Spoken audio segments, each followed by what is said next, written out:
Attention passionate Philadelphia, EAGLES. Latest news, something big is happening in the NFC East and it could change the game. We're talking about a direct impact on Philadelphia Eagles' path to another Super Bowl run, a power shift that could leave a division rival stumbling for years. We're bringing this to you firsthand. But before that, if you're a true Philadelphia Eagles fan, subscribe to the channel to strengthen this passion even more. Show that you're also part of this family. Let's help each other reach 1,000 subscribers. Share with YOURFRINDS and Philadelphia EAGLESFANS. Let's get to the news now, guys. If you've been following the Eagles this season, you know it's been a roller coaster, right?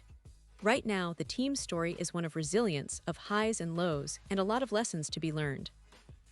The Eagles, who looked so dominant in the early part of the season, faced a tough test in Week 5 against the Denver Broncos, and honestly, it was a game that left many fans scratching their heads. I mean, on paper, it seemed like Philadelphia was cruising to yet another victory, but as always in the NFL, things can turn on a dime, and that's exactly what happened in this game. Jalen Hurts, the quarterback who's been the heart and soul of this team, started out strong. Early in the third quarter, he managed to connect with Saquon Barkley on a beautiful 47-yard touchdown pass. That play was a testament to the Eagles' offensive power, and it gave the team a 14-point lead, sparking hope among fans that they were on their way to another win. Hurts was sharp, targeting A.J. Brown and Devonta Smith a lot, especially in the first half, and it looked like Philadelphia's passing game was clicking perfectly. Devonta Smith, in particular, had a stellar game, hauling in 8 catches for 114 yards, including that impressive 52-yard gain in the second quarter. That play set up the Eagles' first touchdown of the game, and everything seemed to be going in the right direction. But as we know, the NFL is a game of momentum, of adjustments, and sometimes the best laid plans just don't work out.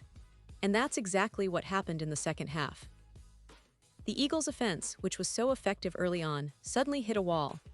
After the 47-yard touchdown to Barkley, the offense went silent.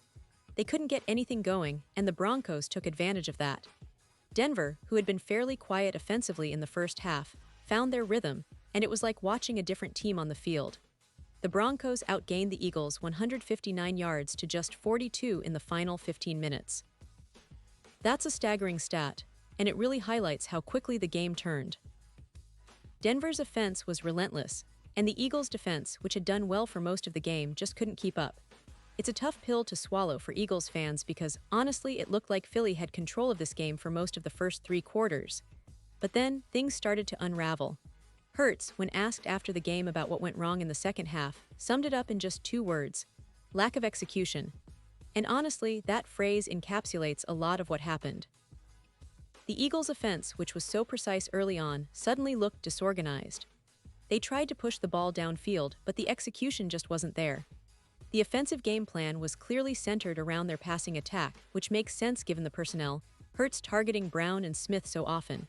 In fact, Hurts attempted 38 passes, which is a lot, especially considering that they only ran the ball 11 times. That's a pretty pass-heavy approach, and it worked early on. In the first half, Hurts was very efficient. He connected with Brown and Smith a total of 18 times, and Smith was outstanding, catching 8 passes for over 100 yards and making big plays downfield. Those big plays kept the Eagles ahead and gave them momentum. Hurts also connected with Smith for a 52-yard gain in the second quarter, which was a highlight of the game. That drive resulted in a touchdown, and everything seemed to be going smoothly at that point. But in the second half, the offense just couldn't sustain that success. And that's where the game really got away from Philadelphia. The Eagles' first 2 drives of the fourth quarter, after the touchdown to Barkley, resulted in negative yardage, -4 yards combined. That's a clear sign that something was off. Hurts, under pressure, was sacked multiple times, and the team couldn't find their rhythm. The Broncos, on the other hand, started to take control. They scored a touchdown, took the lead, and then sealed the deal with a 2-point conversion. That's a tough situation for any team, especially against a division rival, and it's one that the Eagles are going to need to analyze closely. One of the issues that stood out in this game was penalties. And honestly, penalties have become a recurring problem for the Eagles this season. In Week 5, they committed 9 fouls for 55 yards, and some of those penalties came at absolutely critical moments. For example, on a crucial 4th and 4 with just over 5 minutes left, trailing by a point, the Eagles looked poised to keep their drive alive. Hurts connected with Smith for a 30-yard gain, which looked like it could be the play that shifts momentum back in their favor. But then, a holding penalty wiped out that big gain, forcing them to punt. That kind of mistake at such a critical juncture is costly, and it's something the coaching staff and players are going to need to address moving forward. Hurts, when asked about that penalty, said, "From what I remember, the clock was low. You're kind of at the mercy of the clock. If we operate a little faster, get to the ball, we may avoid some of that." And that's a mature, honest response. He also emphasized that as a team, it starts with him, and he owns that. He knows they need to play smarter, faster, and more disciplined. That's the kind of leadership you want from your quarterback, acknowledging mistakes and vowing to improve. But it's also a reminder that these mental lapses can be the difference between winning and losing in this league. Looking ahead, the Eagles have very little time to dwell on this loss. They're heading into a short week, with Thursday night football against the New York Giants just 4 days away. That's a quick turnaround, and it's going to be a test of their resilience and ability to bounce back. The Giants are always a tough opponent, especially on a short week, and Philadelphia will need to tighten up their game on both sides of the ball. The coaching staff will have to go back to the drawing board, especially on defense, where they allowed too many yards in the final quarter, and on offense, where execution and discipline need to improve. Now, when we talk about this Eagles team, we can't ignore the bigger picture. This team has been building something special, especially with Jalen Hurts leading the way. He's been a dynamic force, both with his arm and his legs, and his leadership has been evident all season. The run game, which we didn't see much of in this game, remains a key part of their identity, and they'll need to get that aspect rolling again to balance out their attack. And let's not forget the defense. While they played well early on, in this game, they couldn't contain Denver when it mattered most. Penalties and missed tackles have crept into their gameplay, and that's something they need to clean up quickly. The NFC East is a fierce division, and with this loss, the Eagles are going to feel the heat from their rivals.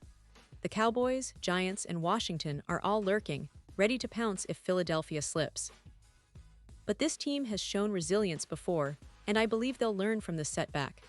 The coaching staff will analyze every detail, from play calling to penalties, and find ways to tighten up. Remember, the Eagles are a team that's been built for sustained success, and a single loss doesn't define them. What matters now is how they respond, how they adjust, and how they come back stronger in the next game. And of course, fans are going to be buzzing about this game for days. There's always a lot of talk about Hurts' performance, the offensive strategy, and whether the penalties were just bad luck or systemic issues. But one thing is for sure, this game has exposed some areas where the Eagles need to improve, especially in clutch moments. That's part of being a championship-caliber team, right? You learn, you adapt, and you come back better. So what's next? Obviously, the focus shifts swiftly to the Giants, a division rival who's also fighting for their season. Thursday night football is going to be intense, and it's going to demand everything from the Eagles. They'll need to clean up their mistakes, execute better, and play with the same passion and discipline that carried them to victory earlier this season.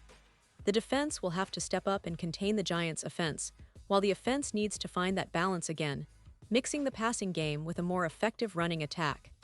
In conclusion, this game was a tough lesson for the Eagles. It showed that even when you look dominant, the NFL is unforgiving. But it also proved that this team has the resilience, the talent, and the leadership to bounce back. Jalen Hurts, despite the lack of execution comment, remains one of the most exciting quarterbacks in the league, and his ability to lead this team through adversity will be crucial moving forward. The coaching staff will have plenty to review, and the players know they have to be sharper, smarter, and more disciplined if they want to keep their championship aspirations alive. And now, Philadelphia Eagles fans, I want to hear from you. What's your take on this game? Do you think the Eagles can turn things around quickly against the Giants? Are you worried about the penalties or the second-half struggles?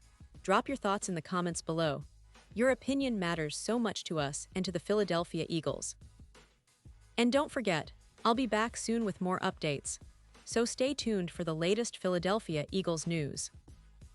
We're in this together, and the journey is far from over. The season is still young, and the Eagles have all the talent and heart to bounce back and make a deep playoff run. Thanks for sticking with me, and as always, keep the faith, Eagles fans.